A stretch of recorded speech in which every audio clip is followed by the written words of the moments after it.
কেউ কেউ আপনি স্বপ্ন দেখছেন যে ক্ষমতায় গেলে আমরা এটা তোমাদের দিয়ে দেব, আন্দোলন করা দরকার নাই।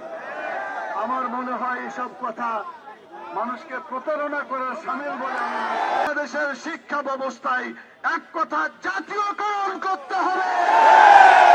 বাংলাদেশে যারা আর যাতে না হতে পারে দৃষ্টি আকর্ষণ করব।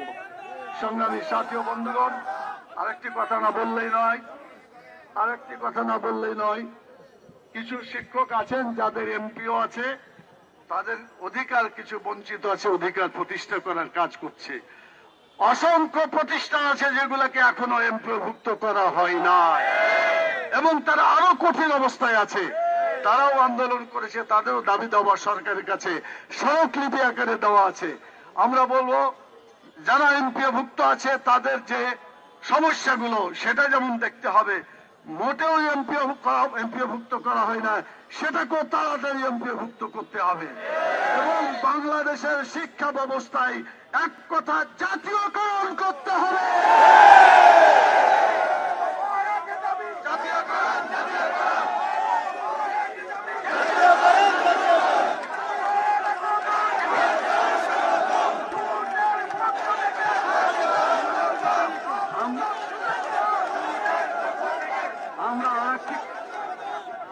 আপনারা একটু কথা বলার সুযোগ দেন। আচ্ছা, আপনারা তো মিছিল করতে করতে টায়ার্ড হয়ে গেছেন, স্লোগান দিতে দিতে টায়ার্ড হয়ে গেছেন। অন্তত আমি যতক্ষণ আছি আপনারা একটু রেস্ট নেন, এত ভালো হবে আশা করা যায়।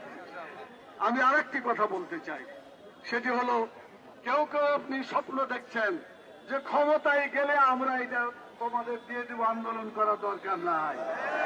আমার মনে হয় এসব কথা মানুষকে প্রতারণা করার সামিল বলে আমি অধিকার কখনো আদায় করার জন্য নরম কথাই চলে না। একটা কথা আছে না যে সোজা আঙ্গুলে, আমরা বাঁকা আঙ্গুল করতে চাই কিন্তু বোতল ভাঙতে চাই না।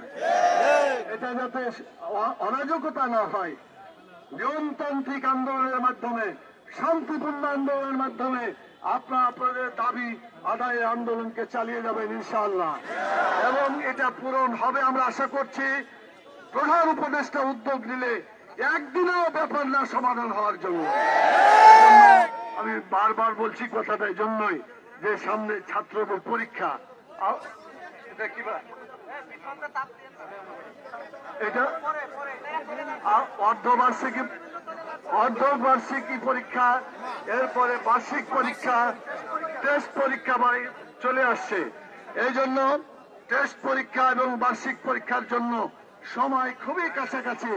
অতএব এই টেস্ট পরীক্ষা আসার আগেই সকল শিক্ষকের সমস্যার সমাধান করে তাদেরকে স্কুলে ফিরে যাওয়ার মতো পরিবেশ তৈরি করতে হবে। এটা যদি না হয় তাহলে কোনো অবস্থায় আন্দোলন থামবে না। আন্দোলনের যারা আছেন সবাইকে বলবো আপনারা প্রপার যোগাযোগ করেন। আমরা একটা দরখাস্ত দিয়েছি প্রধান উপদেষ্টা, সর্বদলীয় যারা শিক্ষক আন্দোলনে আছেন তাদের একটা সমন্বয়ে প্রধান উপদেষ্টার কাছে আমরা একটা দরখাস্ত দিয়েছি, কিন্তু এখন পর্যন্ত তার রিপ্লাই আমরা পাই নাই।